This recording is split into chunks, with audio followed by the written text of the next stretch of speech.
E aí, Rodrigo, tudo bem? Como que você tá? Tem muita coisa acontecendo between futures para a gente discutir. Acho que essa semana foi agitada, né? Fala, Pripas, bastante coisa acontecendo, né. Aliás, em geral, tem muita coisa acontecendo no mundo inteiro e bastante coisa pra falar, com certeza. Não, eu queria começar esse nosso bate-papo falando de uma mudança estrutural que está acontecendo agora e que a gente está participando, está estudando, e a gente quer ser bem protagonista disso, que é uma mudança da forma com que as pessoas interagem com a AI. Todo esse assunto de AI começou a ficar amplamente disponível no final de 2022, começo de 2023. Então, assim, são 3 anos que as pessoas estão usando AI no dia a dia. Eu, por exemplo, não consigo nem viver mais sem. Eu acho que a AI ela trouxe superpoderes para a gente. Vou até abrir um parênteses aqui, que eu até pouco tempo atrás, eu falava que AI, o termo artificial intelligence, inteligência artificial, ele estava errado, não era artificial intelligence, ele era augmented intelligence, ele aumentava a nossa inteligência. E eu mudei, tá, eu mudei há uns acho que há um ano e meio atrás, eu falei: "Não, agora a artificial intelligence é a inteligência mesmo". Só Concordo. que teve uma coisa que começou a emergir bastante, quando todo mundo começou a usar, principalmente o ChatGPT, que era aquela questão de prompt engineering. Você ser um prompt engineer, você conseguir fazer um prompt que a AI ela te entregasse aquele resultado. E com a evolução dos modelos de AI, eu vou falar dos modelos da OpenAI, que são os mais usados por todo mundo, tá? Mas tem os Uhum. modelos da Anthropic, tem os modelos da xAI, mas se a gente for ver, do ChatGPT 3 para o ChatGPT 4, para o 4o, para o 5, para o 5.1, para o 5.2, teve uma evolução enorme daquilo É. que a AI entende dos prompts e o resultado que ela entrega. Só que a mudança que está acontecendo agora no começo de 2026 é que não é mais o prompt engineer, a engenharia de prompt que vai fazer diferença na produtividade das pessoas, mas é uma coisa que o mercado está começando a chamar de maestro de agentes, de agents maestro, porque você vai fazer a orquestração de vários agentes, cada agente com uma responsabilidade e cada agente com aquela responsabilidade para entregar o trabalho e um complementar o trabalho do outro para entregar aquilo que você está esperando. E surgiu no meio dessa confusão toda, dessa inovação toda, um cara que fez sucesso muito rápido no último mês, que é esse tal de OpenClaw, que acaba sendo um agente pessoal. E eu sei que, tanto você quanto eu, a gente está brincando muito com essa tecnologia. Que essa mudança vai trazer, Rodrigo? Que você enxerga essa mudança também, que a gente está indo de prompt engineer para maestro É. de agentes? Cara, com certeza. Eu, assim, desde que eu vinha trabalhando com AI e já faz anos aí que eu tô envolvido, obviamente, com inteligência artificial, eu sempre quis que a AI tomasse conta do meu computador, né, então, que pudesse executar coisas dentro do meu computador, via terminal, via o que quer que seja, porque daí o céu é o limite, concorda? O que você, É, como ser humano, se você faz está sentado na frente do computador, você consegue fazer tudo, se você tem uma AI inteligente sentada na frente do computador, ela consegue fazer tudo também. exatamente. E eu acho que com o OpenClaw finalmente a gente chegou nesse nível, né, porque as outras plataformas de orquestração que tinham, N8N, até a própria OpenAI tem dentro da plataforma deles, uma plataforma de orquestração de agente e tal, ela ainda segue uma coisa meio lógica, não é um OS aberto que o sistema controla, né. E agora com isso, nossa, o céu é o limite, assim, é realmente o que a gente como humano consegue executar dentro do computador, a inteligência consegue executar, a AI consegue executar, eu vou falar 90%. Tem certas coisas ainda que ela não consegue fazer, CAD, mesmo CAD mais ou menos, arquivo 3D, por exemplo, ela já consegue fazer, já consegue criar objeto e Ela consegue criar objeto de uma foto em 2D, um objeto em 3D. e eu acho que isso envolve muito o que você está falando também da engenharia de prompt. Eu acho que eu nunca gostei muito desse termo de engenharia de prompt, porque eu acho que quando no começo disso tudo, que era uma coisa 100% conversacional, né, ou seja, era um chatbot mesmo, né, você conversava com o bot e extraía informação desse consciente coletivo, vamos porque a AI é Uhum. treinada no compêndio de dados que a gente como ser humano gerou, então um equivalente aí do consciente coletivo.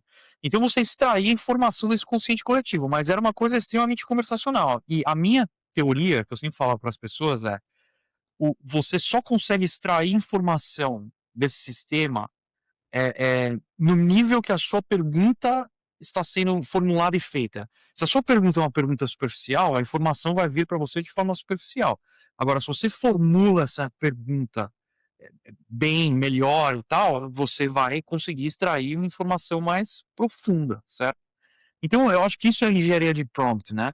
E com o bot, os agentes, isso muda, porque o agente, ele usa o chain of thought, né, que é a lógica dele, o próprio sistema vai relendo o que ele fez no passado e vai literalmente raciocinando.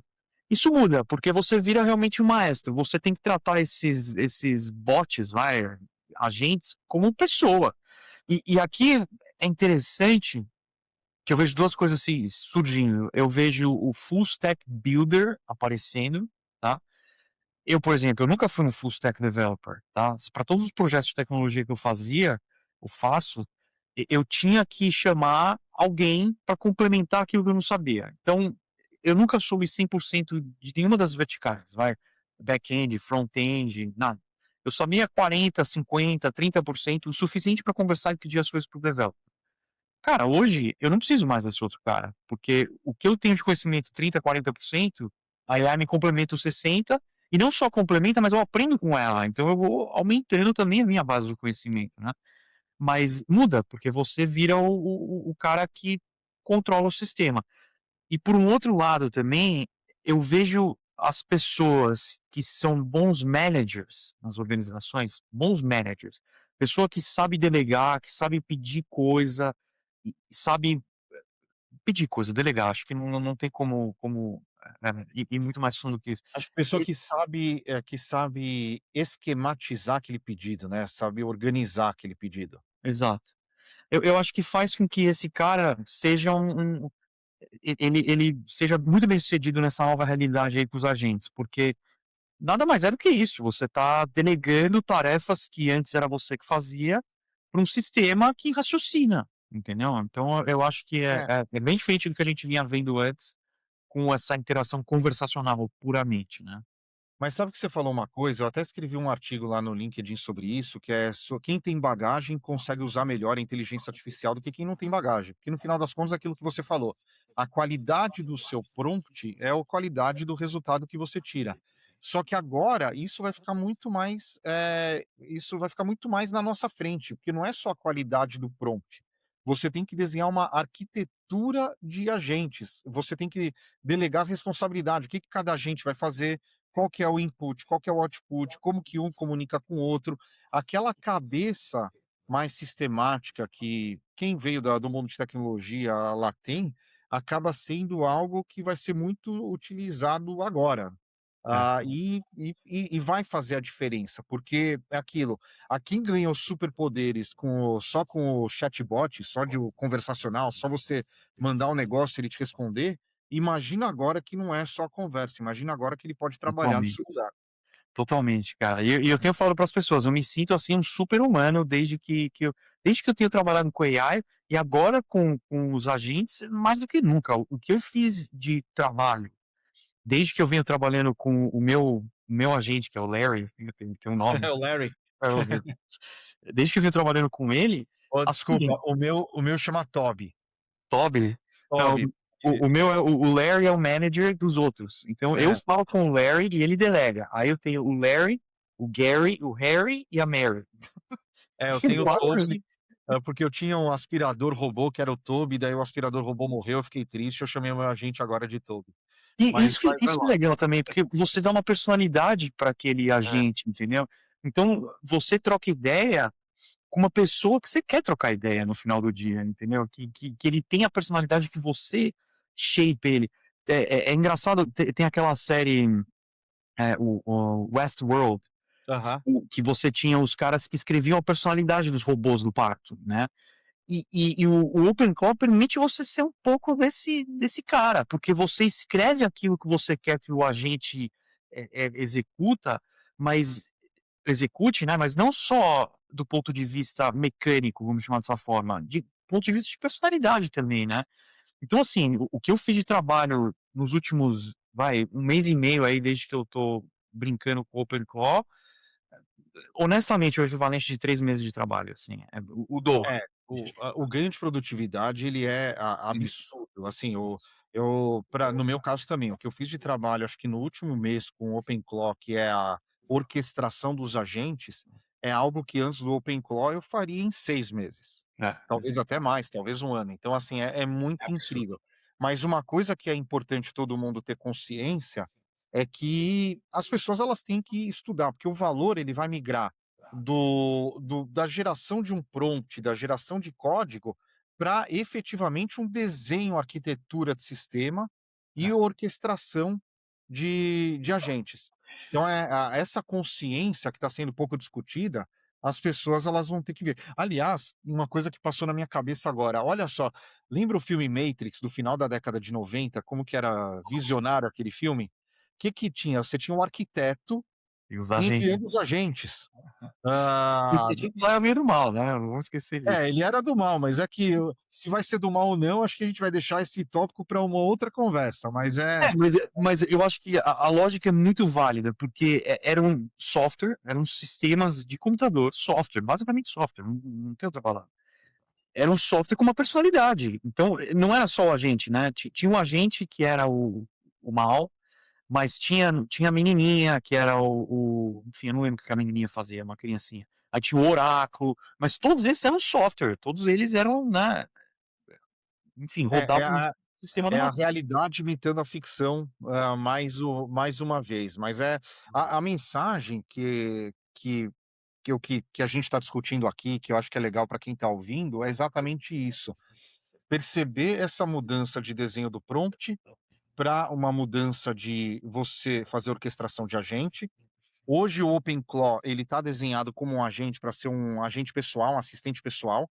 Ele não está muito bem desenhado para times, porque ele dá acesso a tudo naquele computador, então se alguém do time fala: "Ó, me formata o computador", ele vai formatar, a não ser se você coloca os guardrails, você coloca as regras muito bem definidas, mas é algo que está transformando muito, e eles soltam update todos os dias. Eu faço update do meu todos os dias, sempre quebra uma coisinha ou outra, mas, assim, acompanhar isso de perto é divertido. Mas sabe o impacto no mundo real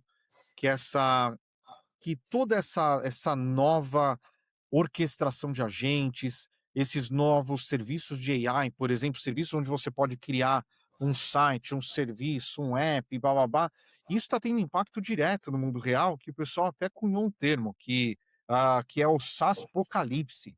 Você tem as empresas e daí, Rodrigo, eu vou passar um dado aqui, queria que você comentasse a respeito.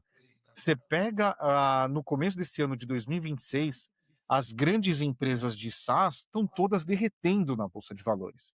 Vou dar alguns exemplos aqui. Você pega a SAP, ela caiu mais de 40%. A própria Accenture, que faz muito serviço e está sendo substituída, entre aspas, por AIs, caiu 40%. Adobe, 50%. Salesforce, mais de 50%. Workday, mais de 52%. ServiceNow, mais de 54%. DocuSign, assinatura de documento, caiu quase 60%. A Atlassian, que ajuda desenvolvedores a orquestrar ou gerenciar projetos de TI, de software, engenharia de software, caiu mais de 76%. E a Monday.com, que é um app, que é um serviço de organização pessoal, caiu mais de 80%. É. Mas que significa isso na bolsa? Ah, na minha opinião faz todo sentido, porque é até interessante, porque eu venho mudando um pouco a minha ideia de software. Eu acho que o valor dessas empresas está muito mais na fidelidade da base de clientes do que no software em si. Porque hoje você tem um agente que constrói o software para você. Eu mesmo com o Larry, eu queria acompanhar o que ele estava fazendo. Eu falei, Larry, quero que você faça um dashboard para mim, quero um Kanban, meu objetivo é acompanhar o que você está construindo, né? Porque tem tarefa que eu dou para ele que ele demora horas para executar. Então eu quero saber o que está acontecendo, né? E, meu, ele foi lá, demorou, sei lá, eu dei play à noite, fui dormir, no dia seguinte o dashboard estava pronto, com Kanban, com log, com tarefa que estava na fila, assim, perfeito. E eu não muitas das funcionalidades que ele colocou dentro do dashboard, eu não pedi para ele colocar, ele raciocinou que seria bom ter aquela funcionalidade. E eu acho que isso levanta uma questão de, assim, qual que é o real valor do software? Se você tem um sistema de AI que constrói o software on the fly, on the go, ou seja, você dá uma ordem, você fala assim: "Eu quero isso aqui". E ele vai lá e constrói o software para você. Aonde que está o valor, né? Óbvio que tem sistemas mais complexos, vai, e aqui eu vou usar um exemplo, a Adobe, por exemplo. A Adobe, desde que eu mexi no ComfyUI, e para quem não sabe o que é o ComfyUI é um Node Manager para Stable Diffusion, que é uma AI generativa de imagem. Ixi, não, explica melhor, o que que é um Code Manager para Stable Diffusion? Cara, ele é um Node Manager. Ele é um tudo que tá por trás ali do Stable Diffusion é um JSON, né, com várias com código, que ele vai puxando diferentes arquiteturas de diferentes LLMs, eh Para poder gerar uma imagem. para quando gera uma imagem, exatamente. E o que o ComfyUI faz, ele põe tudo isso numa interface gráfica que você só drag and drop, você arrasta, conecta os nodes e vai criando os workflows para gerar a imagem. Então você pode pôr o gerador de imagem, pode pôr o upscaler, que aumenta a imagem de uma fotinha pequenininha para uma foto 4K e preenche as lacunas com inteligência artificial. E assim, o céu é o limite do que dá para fazer com isso, porque você pode fazer imagem, vídeo, áudio, juntar tudo, pode pegar a imagem do mundo real e alterar. Então, um use case muito legal do ConfyUI é você fazer para e-commerce de moda, por exemplo, cara, você tem a modelo digital, aí você cria uma modelo digital e toda a roupa existe no mundo real, certo? Você tira uma foto da roupa, sobe no sistema, a inteligência artificial vai lá e veste a roupa na modelo e faz um vídeo da modelo andando, é uma coisa surreal. E quando eu comecei a mexer no ConfyUI, no Stable Diffusion até, o ConfyUI é relativamente mais recente, vai ter 1 ano e pouco, talvez 2. O Stable Diffusion já tem um pouco mais de tempo. Eu olhei aquilo e falei: "Tá bom, é o fim do Photoshop, é o fim da Adobe, porque pra que você vai pagar", e a Adobe, o pricing deles é assim, é proibitivo, é criminal quase, eu acho extremamente caro. Então, assim, é o fim, porque se você tem um sistema que faz a mesma coisa, melhor ainda do que o Photoshop faz no final do dia, né, qual que é o verdadeiro valor daquilo lá? Então, eu vejo um pouco isso, tá na fidelidade dos clientes. Se você tem um cara que, putz, o negócio dele é o Adobe, eu gosto do Photoshop, tal, eu acho que é aí que vai estar o valor. Mas, de novo, a gente tá agora em 2026, pô, daqui 4 anos, 3 anos, 2 anos, eu não sei quanto tempo, cara, quanto tempo vai demorar para o meu Larry aqui criar um Photoshop dentro do meu Uhum. computador, entendeu? Fala para ele: "Eu quero editar uma imagem". "Ah, tá bom, então já, vou criar um editor de imagem aqui para você, com as funcionalidades que você precisa". E aí ele cria, tá faltando uma funcionalidade, eu falo para ele, falo: "Olha, eu quero a funcionalidade, sei lá, qualquer outra coisa". Ele vai lá e cria a funcionalidade. Então, assim, é uma coisa bem de ficção científica, né, que ele vai on É, the mas você go, ele vai criando o pegou software. não, mas você pegou num ponto que eu acho que é a discussão que o mercado está fazendo depois que essas ações elas caíram tanto. Que o mercado ele levantou a questão se tudo isso que está acontecendo, a SAP cair 40%, a Intuit 40%, todos esses dados que eu passei antes, se isso é um ruído de curto prazo ou realmente é um novo regime estrutural de monetização para software. Que é o que você falou, a Adobe tem uma licença que, para quem usa muito, é ok, para quem não usa muito, talvez seja cara. Mas será que a Adobe vai ter que mudar o seu modelo de precificação? Será que a SAP vai ter que mudar o seu modelo de precificação? Será que um Monday tem que mudar o seu modelo de precificação? Você falou o Kanban que você criou, ontem mesmo, eu tive uma reunião com uma empresa do meu portfólio, a The Bakery. E a Sofia, que é a head de vendas da The Bakery, ela me mostrou um CRM que ela Uhum. criou no Lovable. Tava lindo. Assim, a interface, se eu for colocar lado a lado o CRM que ela criou com o Salesforce parece um negócio da década dos astecas não, lá da época dos astecas, dos incas. Negócio super antigo, assim, é como os astecas faziam lá atrás. É. O que ela criou no Lovable tá um negócio incrível e é o que tá acontecendo agora. Tem muita gente que tá usando essas ferramentas para resolver o seu dia a dia. Eu acho que isso traz quem não tem muita experiência, isso traz um problema de manutenção de longo prazo, Aham. e uma preocupação com a guardar os dados. Daí eu vou abrir um parênteses aqui. Eu sou desenvolvedor de software minha vida inteira, tá? E eu sempre tomei um cuidado muito grande com a base de dados, com aquele que a Uhum. gente fala one source of truth ou source of truth, aonde seus dados estão, porque como você vai utilizar seus dados, a interface com o usuário, tanto faz, mas guarda aqueles dados bem feitos. E esse negócio do vibe code, o pessoal não tem tanta preocupação com isso, eu acho que em algum momento vai dar dor de cabeça, o pessoal não Vai. sabe nem o que é backup, se você for ver. É. Mas é mas o resultado ele tá muito lindo, e é o que você falou, daqui a pouco a AI você vai pedir para a AI: "Me faz um Photoshop", vai fazer o Photoshop, "Ah, mas eu quero uma funcionalidade que faz isso, isso e aquilo". Você vai fazer o prompt, aí seu agente vai desenvolver aquilo ao longo da noite, no dia seguinte vai estar pronto. É. Muda muito, as Você empresas sabe vão que dar o que elas podem. muda muito. Aqui um parênteses rápido também, talvez uma mini vertente aí, mas, eu vou usar um exemplo aqui very early do que a gente está falando, né, bem foi uma das primeiras aplicações de escrever software on the fly, que eu pelo menos vi, né. Eu acho que todo mundo já ouviu falar dos mísseis hipersônicos aí que a Rússia tem, os Estados Unidos supostamente tem, enfim, são mísseis que voam acima de 5.000, 6.000, 7, às vezes 8.000 quilômetros por hora. A velocidade desse míssil é tão rápida, Pripas, que você não consegue carregar nele o sistema de navegação. Porque geralmente o que acontecia é você carregava dentro do míssil o sistema de navegação e o míssil ia além do terreno e comparando com aquilo que ele tinha, dentro dele, né. E com o míssil hipersônico isso ficou impossível, porque a velocidade do computador processar a leitura do terreno versus o que ele tinha na memória, não era rápido o suficiente versus a velocidade que ele estava voando. Então foi uma das primeiras aplicações desse tipo de AI que constrói o software on the fly, né, porque o míssil está lá voando, ele vai lendo o terreno e ele vai construindo a rota dentro dele já automático, entendeu, via inteligência artificial. E eu acho que é isso que a gente está vendo hoje, entendeu? Essa criação de software on the fly.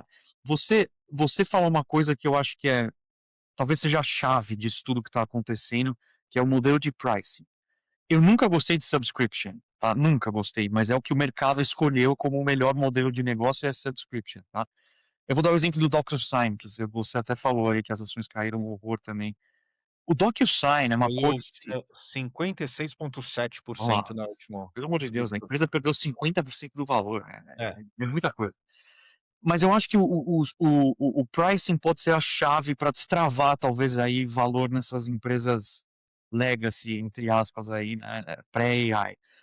O DocuSign acho que é um exemplo perfeito, porque o DocuSign acho que tem 2 tipos de usuário. Tem o usuário que é o power user, que deve usar aquele negócio todo dia, manda dezenas, se não centenas de contratos todos os dias, e usa aquilo constantemente. Ou pessoas como eu não uso aquilo o tempo todo, eu uso quando eu tenho que assinar um contrato com o cliente, enfim, assinar um contrato com um terceiro, alguma coisa, eu uso o DocuSign, mas é uma coisa pontual. Agora, o modelo de negócios deles me força a pagar o subscription todo mês, sendo que eu uso ele uma vez a cada 3, 4 meses, entendeu? Se eles tivessem um esquema que eu pudesse pagar per use, entendeu? Eu pago $2 por contrato, 3 a $5 por contrato, que seja. O valor é irrisório no final do dia, é capaz eles ganharem mais dinheiro por contrato do que pelo subscription. Eh, mas seria melhor, entendeu? Porque você tira o atrito de eu ter que pedir para um sistema, falar assim: "Ah, tá bom, eu preciso assinar um contrato, o que que eu faço?", tá. E aí ele vai lá, escreve o software, vai demorar horas para fazer isso. Não, às vezes eu não tô afim de esperar, preciso daquilo no momento, mas também não quero pagar, me inscrever num subscription que vai me cobrar de mês em mês, entendeu, e cancelar é sempre uma chatice e tal. Eu acho que talvez essa seja, sabe, um pay per use, né, você a mesma coisa do Photoshop, eu também não sou um heavy user, mas volta e meia eu preciso fazer alguma coisinha, tal, alguma edição e tal. Cara, se eu pudesse entrar lá e falar: "Putz, vou destravar o software aqui por uma semana, 15 dias que seja, pago $5. Pum, vou lá, destravei o software, faço, uso, depois acabou, ele fecha de novo, entendeu, e eu só vou reativar isso quando eu for precisar de novo. Talvez essa seja a chave do negócio, mas de novo, é uma mudança de mindset das empresas também grande, porque de novo, o que o mercado escolheu como o melhor modelo de negócio, é o subscription, né, e agora como que elas se adaptam a essa nova realidade, esse é o X da questão. Os o Mas Chief eu Revenue Officers concordo. daí vão ter bastante trabalho, né. Não, eu concordo total. Aliás, se tem gente que trabalha com software ou escutando a gente, vai ter uma transição enorme de modelo de pricing. É, Aquele modelo de seat-based, que é subscription, é assinatura, que é por assento, tal, ele está mudando cada vez mais e as pessoas estão se acostumando a ter o modelo por consumo ou por outcome. Não é só o consumo de tokens, por exemplo, mas qual que é o resultado, é aquele documento assinado, é aquela foto editada. Então é isso, se a empresa não está se preocupando com esse tipo de coisa, provavelmente ela vai ficar para trás desse novo modelo que tá se desenhando. Vai ter uma canibalização dos modelos tradicionais que o mercado já está antecipando, porque no final das contas, mercado de capitais, ele antecipa a tendência.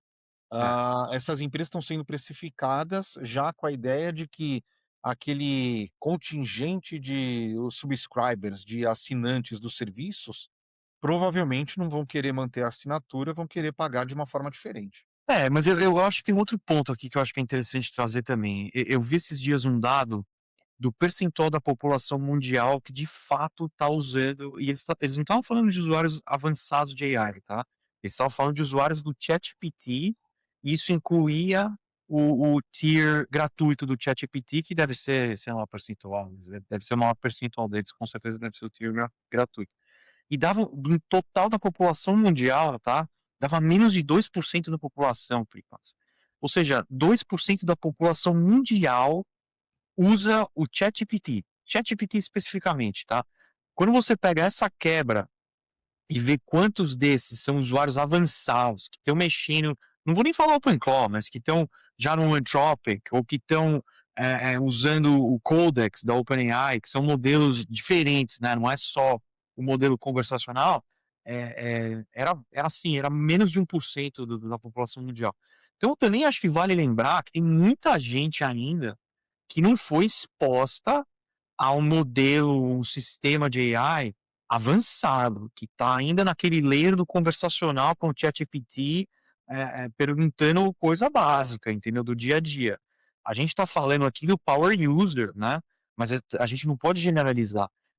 E eu acho que vai ter muita gente ainda, durante anos, que ainda não vai estar ainda nesse tier avançado. E talvez para esses caras, o subscription ainda seja a melhor coisa, entendeu? Ainda seja o melhor custo-benefício para o cara, porque ele vai pagar todo mês, vai ter acesso à funcionalidade que ele precisa, né, daquele sistema, daquele software, e ele não precisa botar o chapeuzinho de desenvolvedor, de full stack builder aí, como a gente falou, você usou outro termo aí do cara que Yes.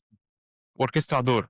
Orquestrador. Não precisa colocar o chapeuzinho do orquestrador, e ele vai ter o valor que ele precisa desse software. Então, não sei se o mercado está se antecipando demais, tá?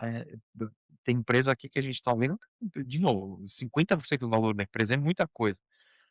Talvez não seja tão drástico assim essa perda de valor, tá? Porque, de novo, a gente aqui está conversando, cara, dois caras que estão super envolvidos com tecnologia, com AI e tudo, mas a gente não pode esquecer que tem muita gente que está longe ainda de usar um sistema super mega avançado aí de AI, né? E talvez, de novo, para esses caras ainda o SaaS talvez seja um bom modelo, entendeu? Eu já tenho uma opinião um pouco mais pragmática, tá? Eu acho que o mercado ele acaba sendo soberano, ele está Ah, antecipando o movimento que vai acontecer.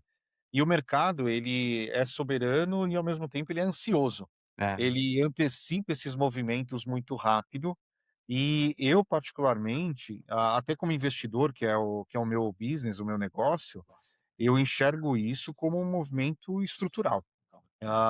Eu não vou olhar, por exemplo, para investimento, para empresas que não estão seguindo essas tendências novas, de, por exemplo, fazer um pricing por consumo, um pricing por outcome, por resultado. Então, assim, é um movimento de mercado, mas que acaba criando um loop que retroalimenta esse próprio desenho de mercado para que aquele desenho ele vá para frente.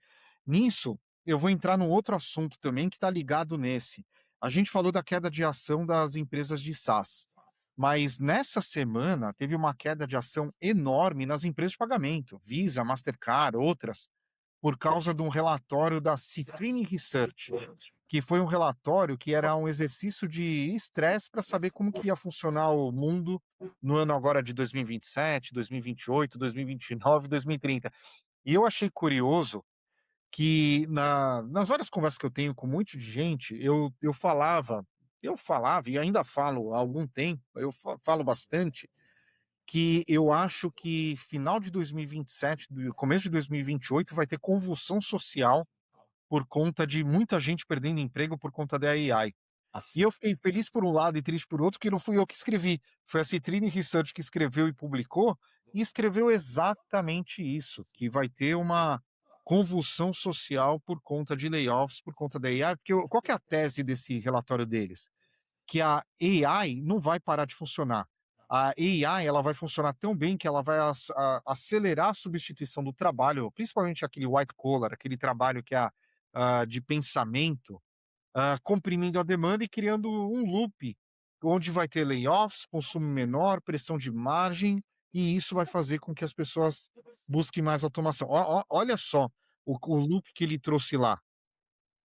A AI, ela melhora, a empresa corta headcount, o consumo cai, as margens sofrem, as empresas automatizam mais porque as margens sofrem. Como automatiza mais, a AI melhora.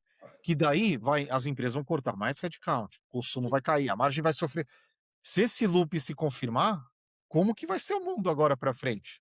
Cara, a gente pode até argumentar que é uma versão nova do capitalismo, né, que o capitalismo antigo aí não funciona dentro dessa nova realidade aí, em que o capitalismo é baseado em consumo. Se você tem uma base que está consumindo menos, as empresas não crescem, não tem esse crescimento exponencial que a gente viu nas últimas décadas aí. Qualquer negócio cresceu exponencialmente nas últimas décadas. Não estou falando só de tecnologia, se você pegar as montadoras de automóvel, por exemplo, há 100 anos atrás, que historicamente falando, 100 anos atrás não é nada. Era uma fatia minúscula do que elas são hoje em termos de tamanho e complexidade dos produtos que elas fazem, tudo. E cara, eu acho que esse loop acho que já está acontecendo, né. Acho que já está acontecendo, a gente já está vendo, eu mesmo aqui dei um exemplo, que nos trabalhos de software que eu faço, de desenvolvimento, eu tinha que contratar antes data scientist e tudo, back-end developer, e hoje em dia eu não preciso mais contratar esses caras, eu faço tudo sozinho. Eh, eu acho que vale aquele argumento de que você não vai perder o emprego para a inteligência artificial, você vai perder o emprego para alguém que sabe usar a inteligência artificial, acho que vale esse argumento, tá, ainda.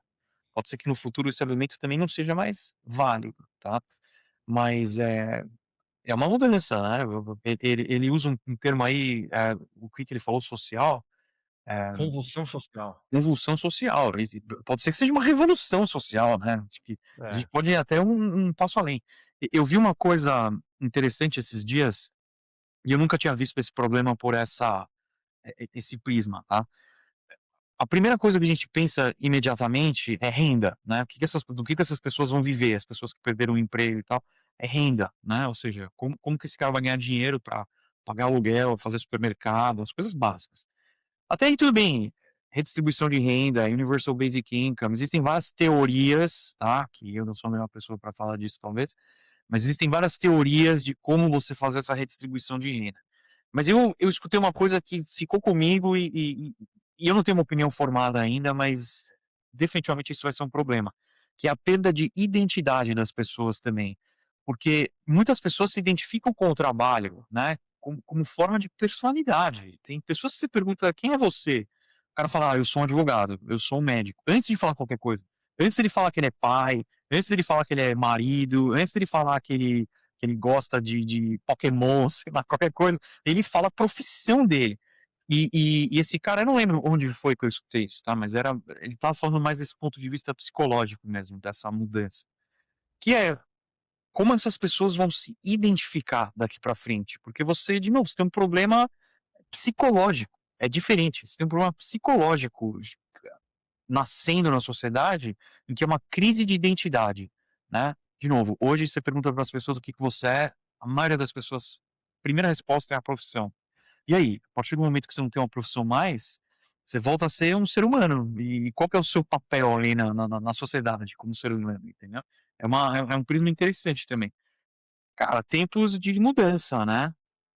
Né, e isso a gente liga até na questão de longevidade, né, porque se a gente acompanhando as notícias, a gente não trouxe para conversar sobre isso, mas acho que tem que ser um tema de uma das nossas conversas, sobre quantas descobertas a AI está ajudando a fazer no campo de medicina, no campo de, proteínas, no campo de tratamentos, no campo de protocolos para melhora da condição humana.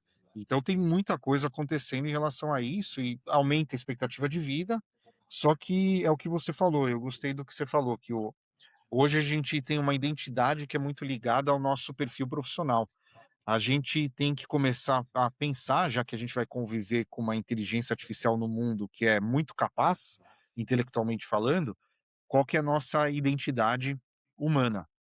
É, Outra coisa que você comentou também, que eu acho que é exatamente isso que está acontecendo, é uma mudança dos princípios do capitalismo, ou como o mundo funciona hoje em dia. Você pega, por exemplo, o próprio relatório da Citrini, quando ele fala sobre essa questão da AI, desse loop da AI sempre melhorar, você ter os layoffs, você ter compressão das margens, ele fala o seguinte: você vai ter a produtividade vai aumentar. Porque no final das contas, com a AI, as empresas vão entregar com mais qualidade e mais barato. Então a produtividade vai aumentar, os lucros vão subir, mas a renda do trabalho, como a gente conhece, ela cai. é.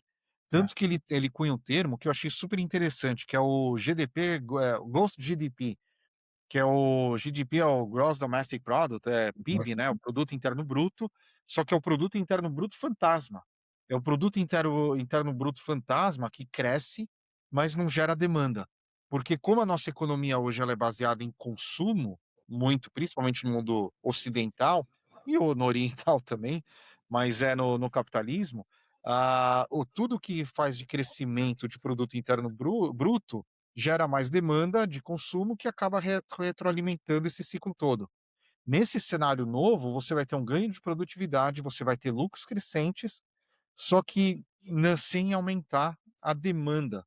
E é algo que os economistas vão ter que estudar como que esse cenário ele funciona, qual que vai ser a pressão sobre a inflação, qual que vai ser a pressão sobre as moedas, qual que vai ser a pressão sobre os países. Aqui eu vou argumentar que talvez a própria solução para esse problema seja a própria inteligência artificial, que ela traga soluções, entendeu, para essa nova realidade, porque as coisas estão mudando tão rápidas, que eu acho que a gente às vezes não tem a capacidade de ter tempo suficiente para raciocinar uma solução, em tempo da mudança chegar. Eu acho que é isso que a gente está vendo agora. A mudança está chegando tão rápido que os think tanks aí globais, a gente chama dessa forma, eles conseguem enxergar o problema, mas estão longe de enxergar uma solução, longe de enxergar uma solução. Definitivamente é uma nova versão do capitalismo, tá? Aqui tem um ponto, e eu vou ser um pouco utópico aqui, talvez, no que eu tô falando, mas no Star Trek, eles têm uma maquininha que chama o Fabricator, que faz tudo o que você quiser. Você imputa lá o que você quer, o Fabricator vai lá e ele cria o que você quiser material, tá? Essa, o que quer que seja. Talvez a gente esteja entrando nessa realidade, em uma coisa que você não precisa ter mais uma economia de escala, vai, para ter uma economia com custo baixo, tá, produtos com custo baixo, porque os meios de produção vão ficar mais baratos, em teoria, então você deixa de depender de uma economia de escala em que você precisa produzir centenas de milhares de bicicletas para aquela bicicleta custar um valor X e fazer tudo valer a pena. Você muda um pouco essa realidade, né. E também por um lado, de novo aqui entro no lado utópico, né, talvez, se tudo for bem feito e orquestrado, e eu acredito que por maior que seja esse problema que a gente está enxergando, a gente como ser humano, vão ser tempos difíceis, com certeza, mas a gente vai achar uma solução. A gente não vai viver com o problema Nós para o somos resto, criativos e vamos achar solução, também com acho. certeza vão achar uma solução, é questão de tempo, agora a questão do tempo é o X aí, né. Mas eu acho que no final desse processo, tá, eu acho que a gente vai passar por um novo renascimento. O renascimento era o ser humano descobrindo o que era ser humano, né. E eu acho que no final disso tudo que a gente está vendo, vai ser uma nova descoberta nossa, pra gente, como que é ser humano, entendeu? E a gente já está vendo um pouco disso com o crescimento de empresa de mindfulness, né, de wellness enfim, pelo menos os millennials aí, acho que se preocupam demais com isso, com a saúde mental e tal.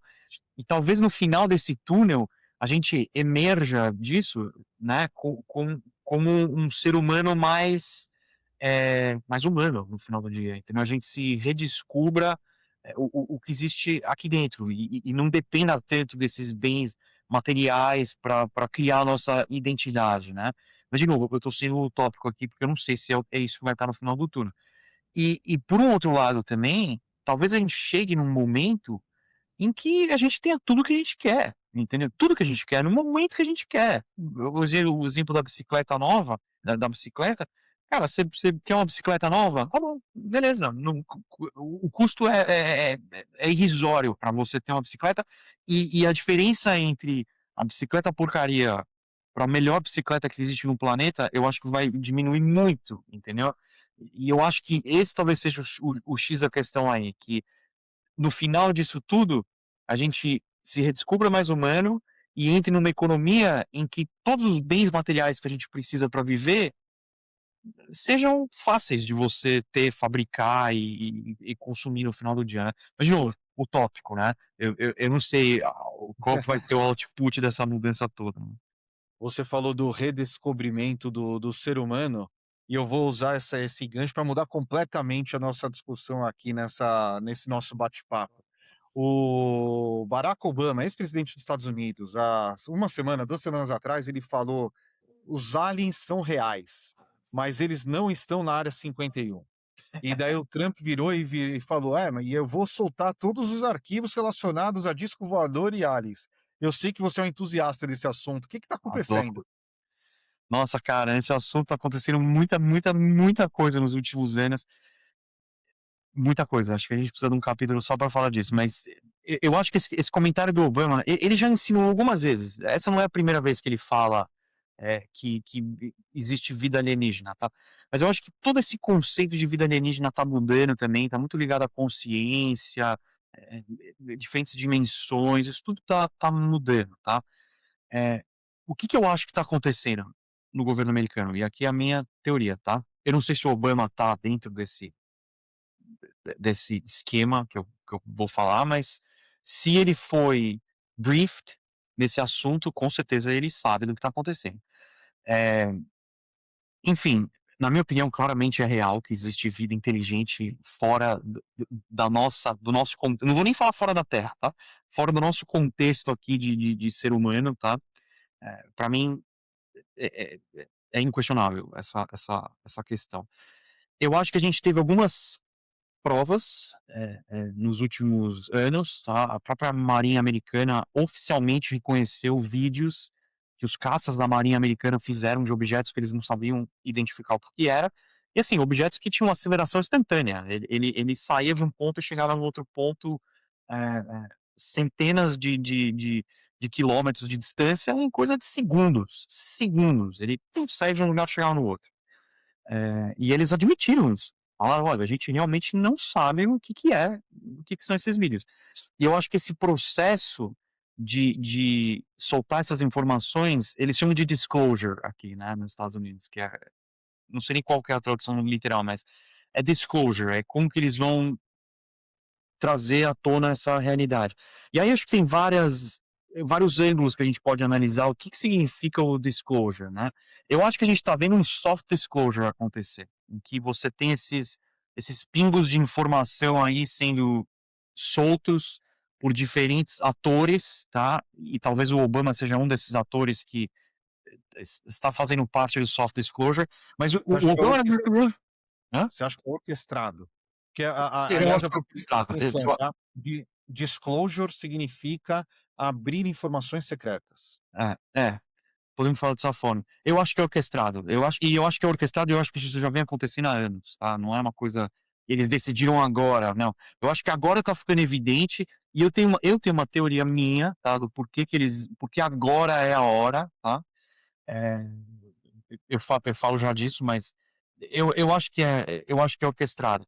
E assim, o Obama, eu acho que ele é um true believer, eu acho que ele realmente acredita no que ele está falando. Para você ter ideia, eu acho que isso mostra bastante como ele é um true believer. Tem um caso famoso aqui de abdução, tá, e para quem não sabe, abdução é quando os alienígenas, entre aspas, vão lá, pegam uma pessoa, levam pra nave e fazem coisas e conversam e tal.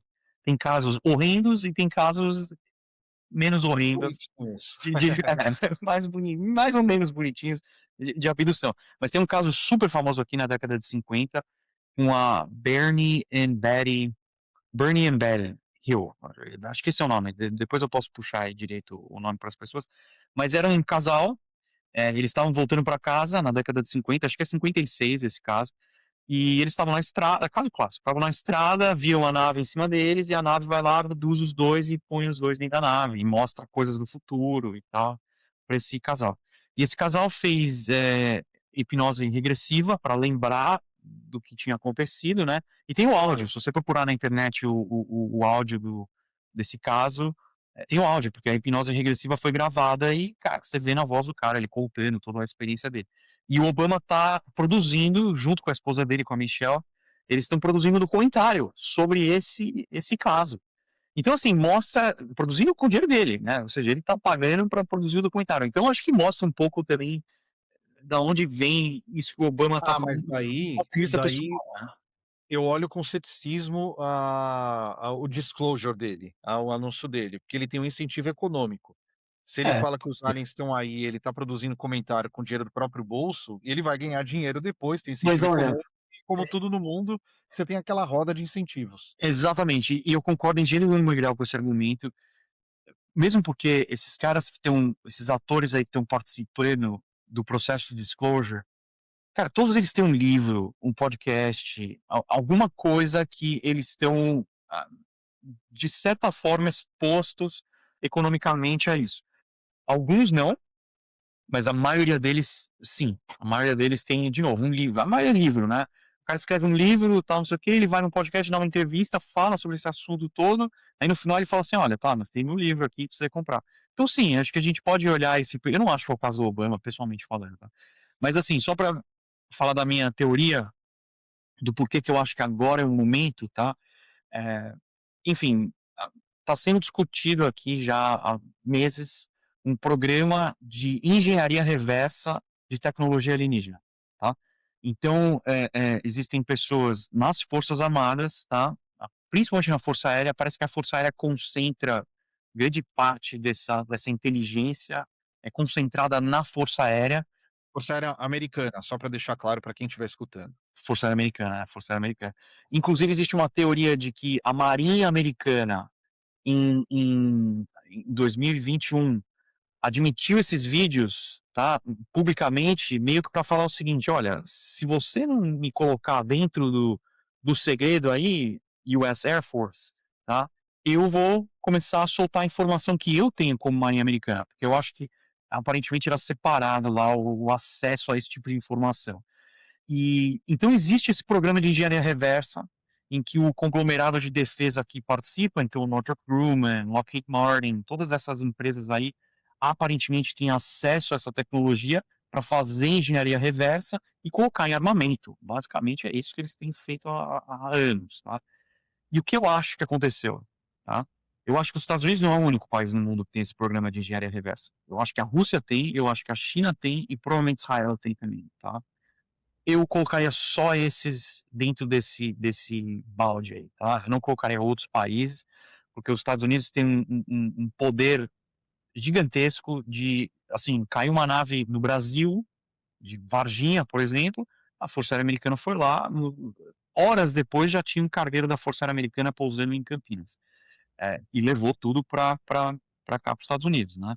Então, eu acho que só esses países têm, mas o X da questão é, eu acho que a China fez um breakthrough, eles tiveram um desenvolvimento grande nessa parte de engenharia reversa de tecnologia alienígena, e os Estados Unidos não estão conseguindo chegar nesse ponto. Devem ter diversas vertentes, tá, mas nessa vertente específica que a China teve um avanço significativo, eu acho que os Estados Unidos não está conseguindo chegar. Eles devem estar assustados, porque deve ser uma coisa que muda o balanço de poder aí de tudo, né. E eu acho que a única solução que eles estão vendo é: "Bom, a gente vai ter que abrir parte dessa tecnologia para o setor privado, tá, para as pessoas começarem a experimentar com esse tipo de tecnologia, para que a gente consiga acelerar o desenvolvimento dessa tecnologia específica". Essa é a minha teoria do porquê que o disclosure está acontecendo agora, nesse momento, tá.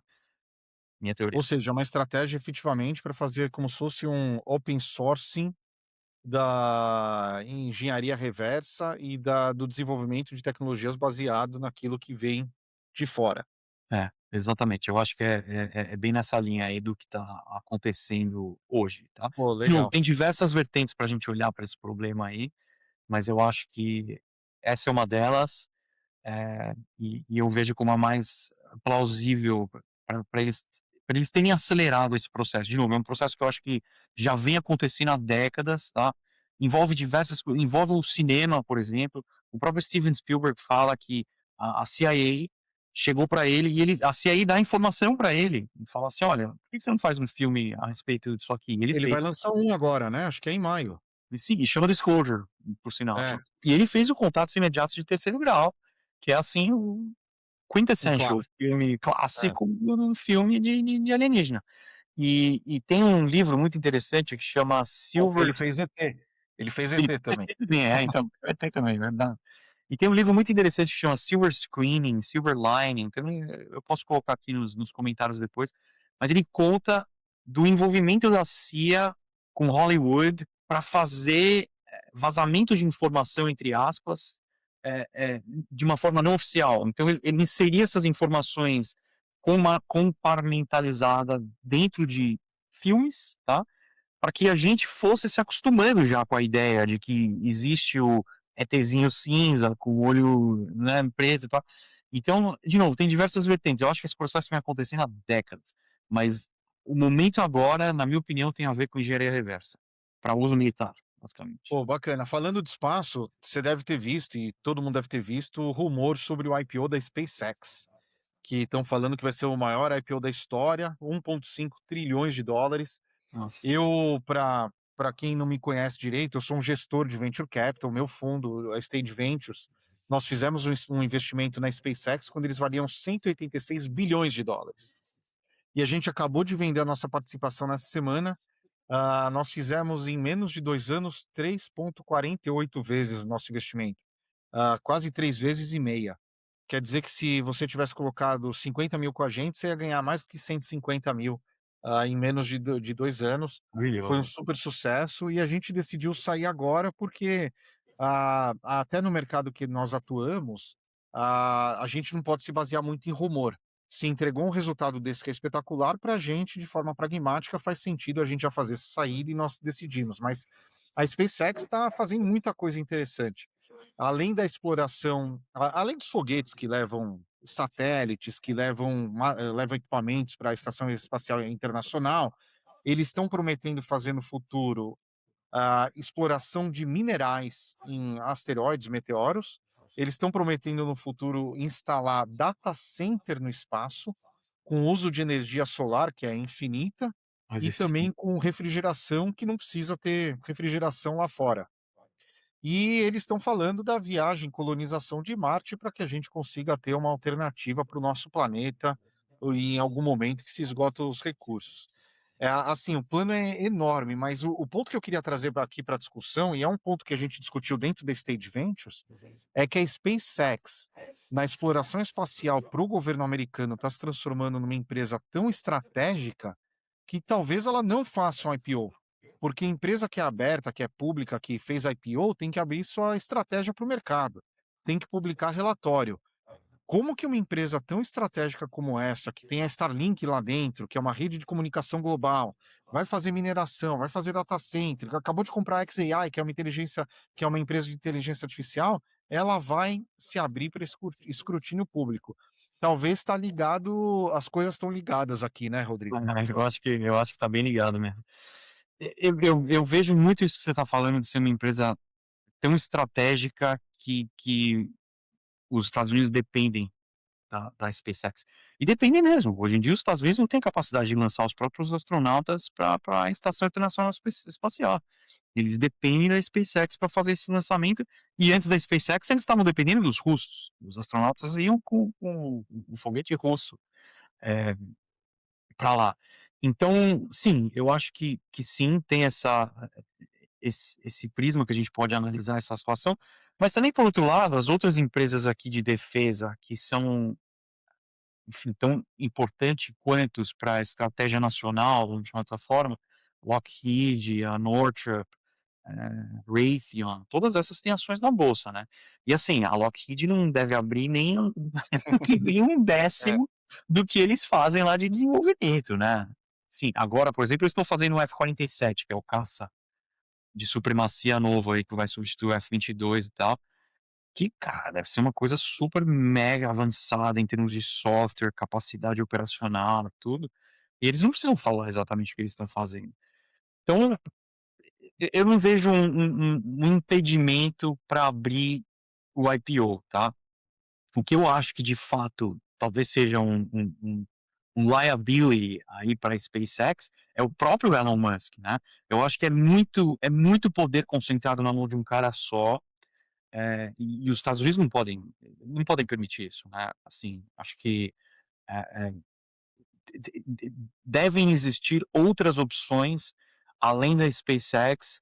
Eu acho que os Estados Unidos têm que investir em outras opções além só da SpaceX. Só que esses caras estão tão na frente em termos de desenvolvimento aeroespacial, tão na frente, cara, assim, as naves, os foguetes deles, cara, já aterrissam sozinho, tem um ciclo de vida de 20 lançamentos, entendeu. Agora que a Blue Origin conseguiu aterrissar pela primeira vez o foguete deles, os chineses, cara, eles mal conseguem botar o foguete na atmosfera, explode o deles antes de sair da da atmosfera, ele explode. Então assim, que faz parte do processo também. Eu lembro no começo que todo mundo criticava a SpaceX, falava: "Pô, mas só explode, mas explodia, um atrás do outro. parte do processo de aprendizado explodir o foguete". E, então assim, eles estão muito na frente, fato que eles estão muito na frente. Eh, eu não sei o que vai acontecer, eu acho que se fosse há tempos atrás, na década de 40, em que você tinha empresas, importantes para o quesito de segurança nacional, porque os Estados Unidos estavam envolvidos na Segunda Guerra Mundial, eles quebravam a empresa, né, eu digo quebravam, separavam a empresa. O governo americano entrava lá e falava: "Opa, espera aí, Cadillac, você não vai mais fazer carro agora, você vai fazer motor para caça". Então o governo tinha uma intervenção muito grande nas empresas para direcionar a parte de estratégia nacional, e é uma coisa que a gente não vê mais acontecendo hoje em dia já há décadas. Mas talvez seja o caso com a SpaceX, talvez seja o caso do governo americano intervir e falar assim: "Espera aí, a gente não precisa mais agora disso, agora você precisa desenvolver outra coisa". Então, talvez seja mais isso do que o IPO. Agora, eu não vejo motivo para não abrir o IPO, eu acho que o IPO vai acontecer, e eu acho que vai ser o maior IPO da história. E assim, eu li uma vez, há anos atrás, que, mineração espacial ia fazer o primeiro trilionário no planeta Terra. E talvez esse cara seja o Elon Musk, entendeu, que seja o É, cara ele que tá vai no conseguir. caminho para isso. É. Mas assim, é extremamente difícil fazer isso, assim, acho que pelo menos a mineração, a gente tá longe, longe. E o É, próprio mas Marte, tocou você só pra complementar aqui lógico. rapidinho, você comentou de Marte, pelo que eu entendi ele mudou a estratégia, ele falou: "Bom, Marte agora está on hold, agora a gente vai pra Lua", ele quer fazer uma colônia na Lua pra depois ir pra Marte. Eu acho que faz um pouco mais de sentido aí É um pouco mais perto, pelo menos. um pouco mais fácil. É, mas você tocou num assunto que a gente vai deixar para um próximo episódio, tá, que é a intervenção do governo. Até aqui nos Estados Unidos está tendo uma intervenção estratégica do governo, o próprio investimento que o governo americano fez na Intel, a própria orquestração que o governo americano está fazendo junto com a NVIDIA, aquele projeto Stargate que foi anunciado junto com a Oracle, com a OpenAI e com o SoftBank, que é uma empresa japonesa. Ah, Então tem bastante coisa nessa corrida da supremacia da AI. supremacia do espaço que está acontecendo e que tem a mãozinha do governo e que não tem outro jeito desse negócio avançar rápido. É, eu acho que seria um assunto excelente para um próximo capítulo mesmo. Eu acho que a gente está vendo uma mudança de ordem mundial, o próprio Ray Dalio fala bastante disso, né, desse shift de ordem global que a gente está vendo, e uma mudança de balanço geopolítico também, né, em que o eixo, de importância do planeta está mudando um pouco do ocidente para o oriente, né. E o que que isso acontece? Os Estados Unidos não estão acostumados a estar em segundo lugar, o americano está sempre em primeiro lugar. Então, como que essas mudanças geopolíticas estão afetando o que está em torno disso, é muito interessante também analisar. E eu acho que isso encaixa mesmo com tudo isso que você falou, da Intel, da SpaceX. Eu acho que os Estados Unidos estão fazendo movimentações para fazer um reshoring aí de tecnologias e empresas que são importantes para a estratégia nacional. Acho que essa palavra de national strategy aí voltou a ser importante, tá.